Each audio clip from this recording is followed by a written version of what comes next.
Hello, it is Diane with Diane's Blue Hearts and Butterflies.com, and I saw Dawn Griffith make this card fun fold that pops up, and I just had to create it. It was just so really great, and so I would like to share with you how I did that.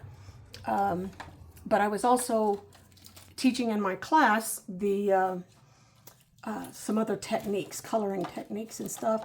So I kind of wanted to go over a few different things today.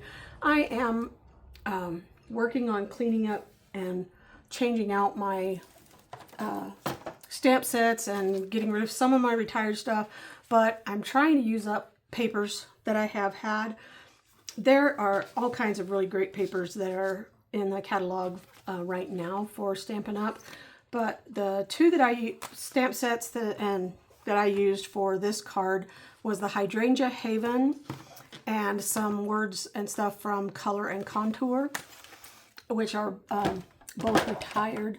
I also had the Hydrangea Hill Designer Series paper, which I was trying to use up. And so I wanted to kind of go through over on my blog at Diane's Blue Hearts and Butterflies.com. I do have the dimensions of all the stuff, so if you don't want to write it down or have access right now, then you can go over there and see what all I used. I also used the dies. Oh, sorry. I used a label from Stitch So Sweetly dies. The oh, where did it go? It's supposed to be in here. Sorry. Pull everything out and it's not where it's supposed to be. Okay. I got one more. So it's the one that looks like this.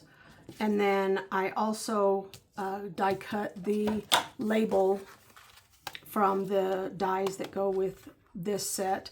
I also die cut a piece of vellum with this detailed head, and then the detailed leaf here, I cut that out of Old Olive. And so those pieces are there. And let me go over the others. These little flowers here are some die cuts that I had left over from the other paper that I had colored. I'm going to show you that. So the base is a regular normal base. It's 8.5 by 5.5. Score it in half at 4 1/4. And that will create the base of the card. You'll need, and I have it in color cardstock 1, 2, and then DSP. So my color cardstock for 1 is the Mossy Meadow. Then you'll need a 1 inch by, it's this one, 4 1/4. And you're going to score that in landscape at 1 inches and 2 inches. And then this is 1 1/4 by 8.5. And you're going to score that at 1, 3 3/4, 4 3/4, and 7.5. And I'll show you that and go over that in a minute. Then on the inside of the card, instead of using a piece across the whole back there, she just had 2 pieces of DSP. These are 1 inch by 5 3/8, and they go on either side of the inside of the card. And then you will need another color cardstock. It could be white. My examples in here were white because I was just trying to get one made, but the paper that I'm using, I pulled out my old Rococo Rose that I still have some, and these are 2 3/4 by 2 3/4, and you'll need 3 of those. The Designer Series paper to go on those will be 2.5 by 2.5, and you'll need 3 of those. Now you can take and have them all 3 be the same, or you can turn the middle one over, kind of like I did here, and use a different one in the middle behind the label. Those are there. And then on the front, you will have a piece of Designer Series paper. This one is,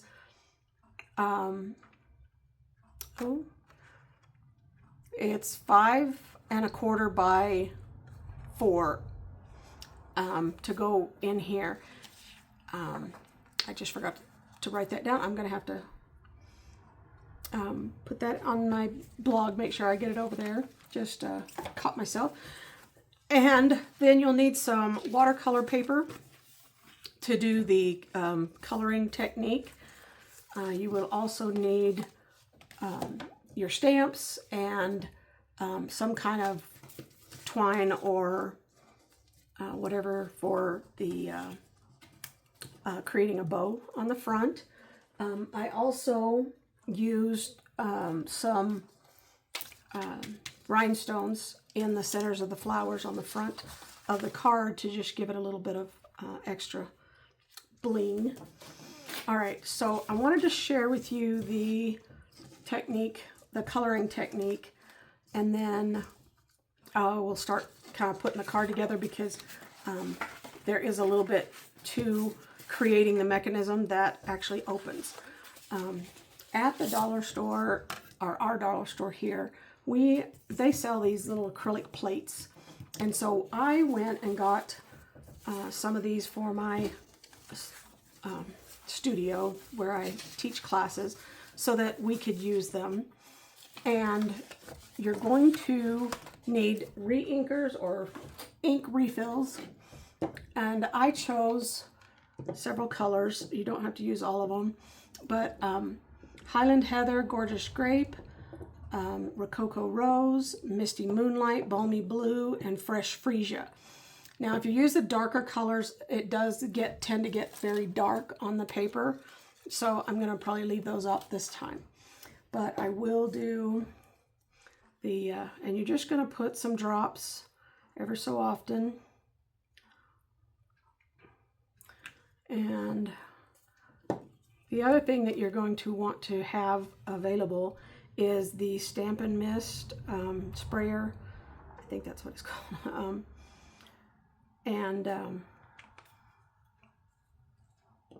Put this Fresh Freesia. And you're going to want to get this wet. This ink is water-based, so it will run. And I put paper towels underneath just to catch it in case it runs off. I think I might throw a couple of Rococo Rose on there just.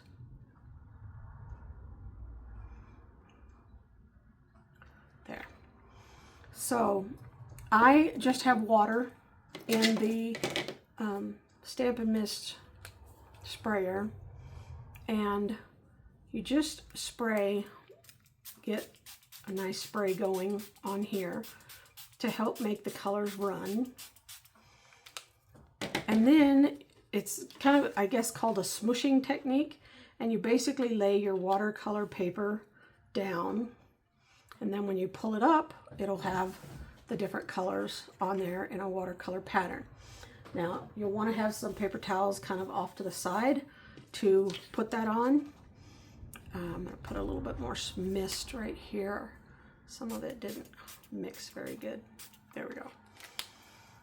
And your papers, none of them will be the same. They're going to be different every time. You won't be able to mass produce the same ones. So you'll basically set that aside and let that dry, or you can use your heat tool to dry that. But I'm going to just set it off to the side because, like I said, I already had prepared some. And the good thing about these acrylic blocks is they just, or acrylic plates, is they just wipe off really clean. So I'm going to set that aside now. And I will move the ink and misters because we don't need those anymore. And bring over my kit that I do have most everything prepared on. Now, this does work also, I was going to bring up, it does work also with the old, I'm trying to remember what it was called, shimmery white paper that Stampin' Up! Used to have. I still have some of that, so I tried it with that too, and it worked. So let me get these, I'm trying to get all these things out of the way. So basically you will put your Designer Series paper on the front.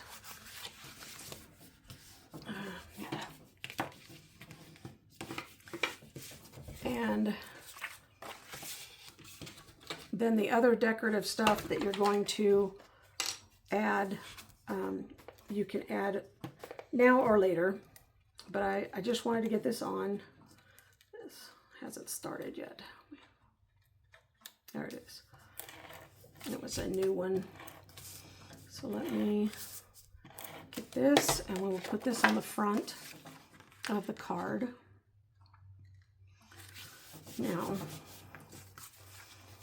you'll go ahead and put your panels together with the cards, the Designer Series paper on the second cardstock. And these are going to be the panels that will pop up. I'm going to put one of this over here so you could kind of see that. This little mechanism with the 1 inch by 4 1/4. You will need to have a ruler and your stylus from your Take Your Pick tool. After you do the 1 inch and the 2 inch, what you actually need to do is to create the mechanism that's going to fold here in the front.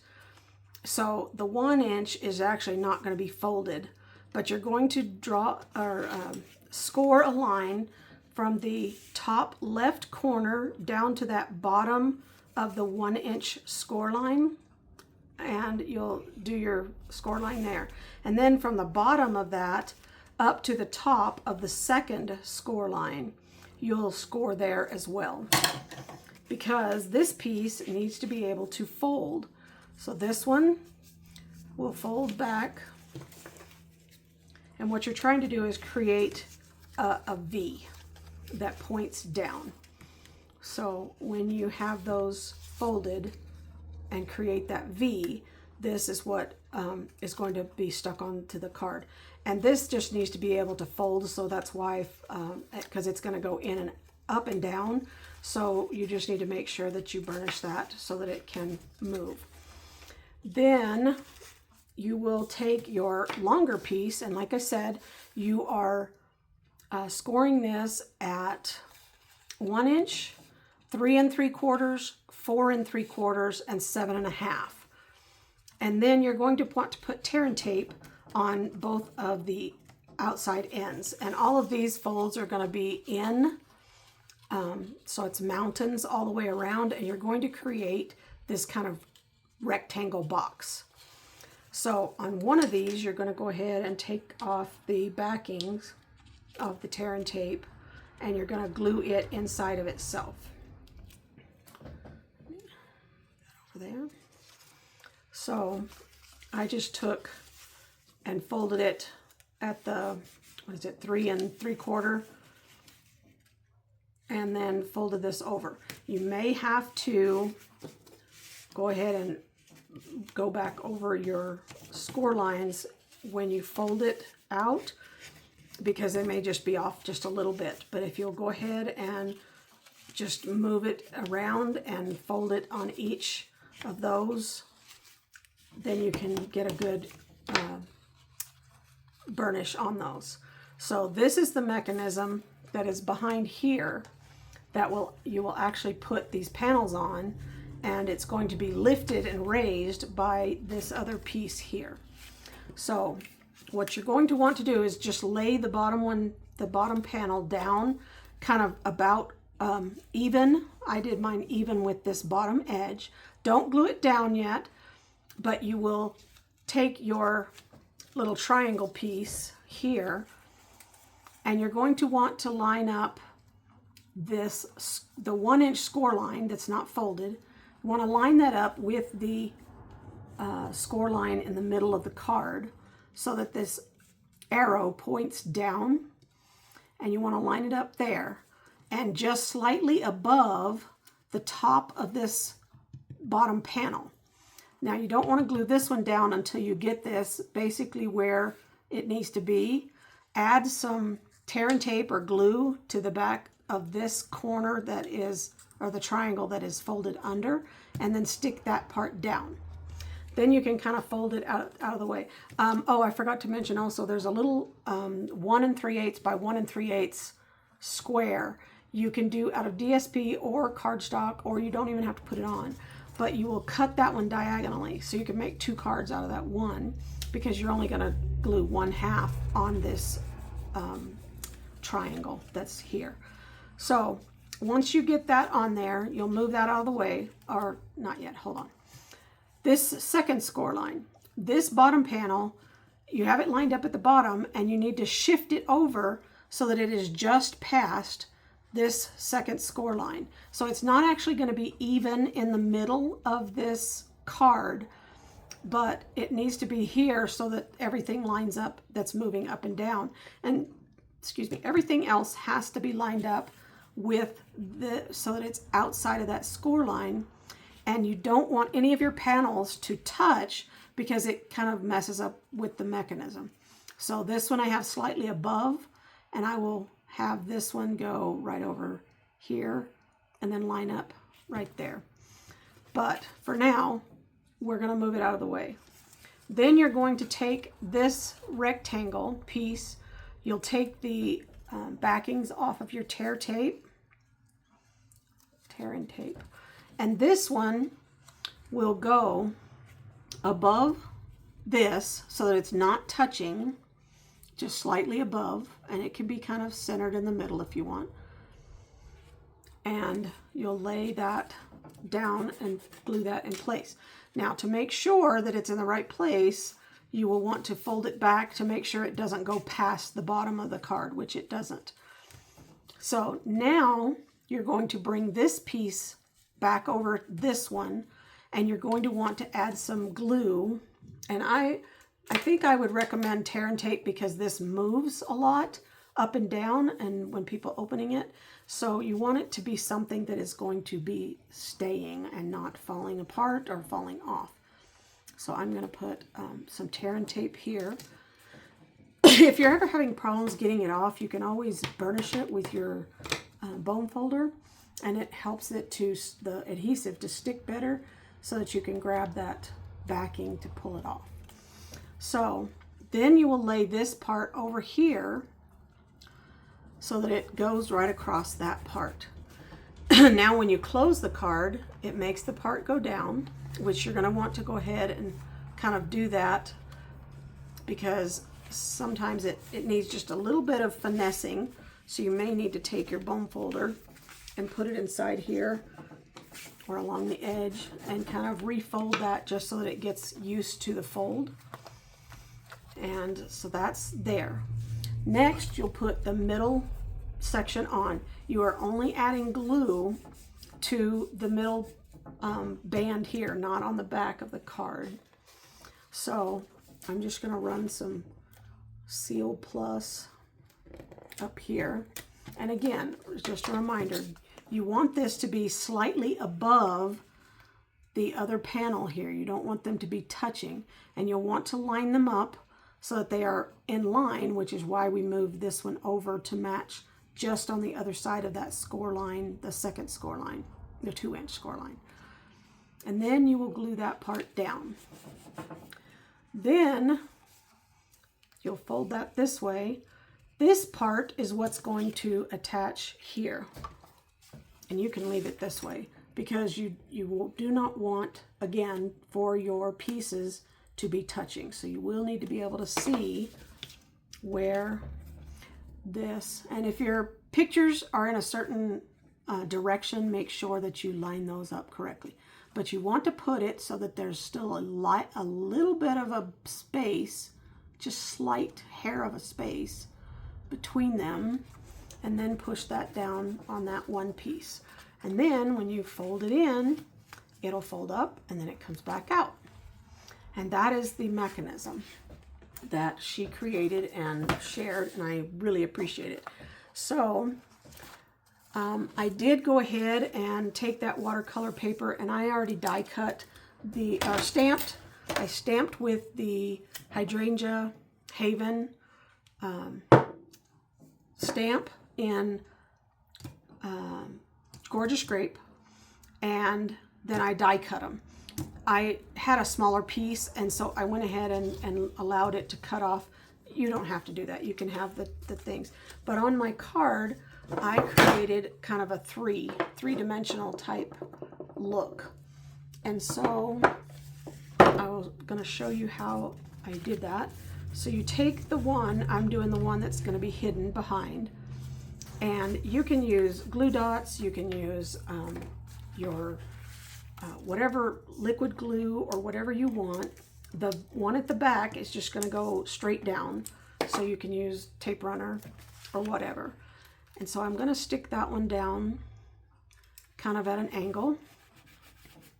And then I'm going to take the, oh, where did it go? All right, I had it just a minute ago, didn't I? Okay, where did I put it? Oh, I've got it over here. So I know it's here somewhere because I've got everything else. It just must have gotten stuck to something. So anyway, I took this one that I cut out of the vellum that has the kind of detailed hydrangea that kind of can pop up. And I just kind of run it between my fingers to get those to pop a little bit. And then I used a glue dot, which are right here, behind this. And I just did a couple, 2 or 3 of them back here to kind of hold it in place, just to give the illusion of another hydrangea kind of behind here off to the side. And then I took, you could cut this detailed leaf out with putting the double stick adhesive sheets on there before you cut it. I didn't do that. So I take the glue dot and I just kind of roll it up into a long line. And I'm just going to strategically put that in a few places along the leaves, the stems, whatever, so that I can get that put on below this head to make it look like it's a full flower is kind of what I was going for. And that one put over here. And then I put that one just below that, kind of at another angle, so that it kind of comes out of here. And then this one, the one that's on top, I went ahead and I was using dimensionals on the back to pop it up so that it creates that 3-dimensional kind of look. I like to use a bunch because I don't want it to sag or whatever, so I put several of these around. Now let me get the backings off. And 3 more. And then this one, I offset a little bit more, still kind of trying to hide where that other one was cut off, but not covering completely this other detailed one behind there. Let me move it down. Move it up, that's what I'll do. All right, and then that watercolor paper, it had some spaces. Well, the dies for this Hydrangea Heaven, it has a die in here. Oh, and I've got it out. This die that cuts all these little flowers. So I basically took the leftover sheet of the watercolor paper that I did, and I cut out a bunch of these flowers, and I'm just putting them kind of strategically on here. And you can add those with glue dots to the front of the card. And then after you put that on, I'm just going to do it real quick just to give you kind of an idea of what it's going to look like. And then I took the rhinestones and put those, if I could pick these up, my fingernails are not working today. Trying to see the glue dot. Oh, there's one there. So you just kind of place these around. And there's another one. So you kind of get the idea. And then I took the rhinestones, and you can use the take your pick tool, the little head part here. I'm just using tiny ones to put in the centers of those flowers.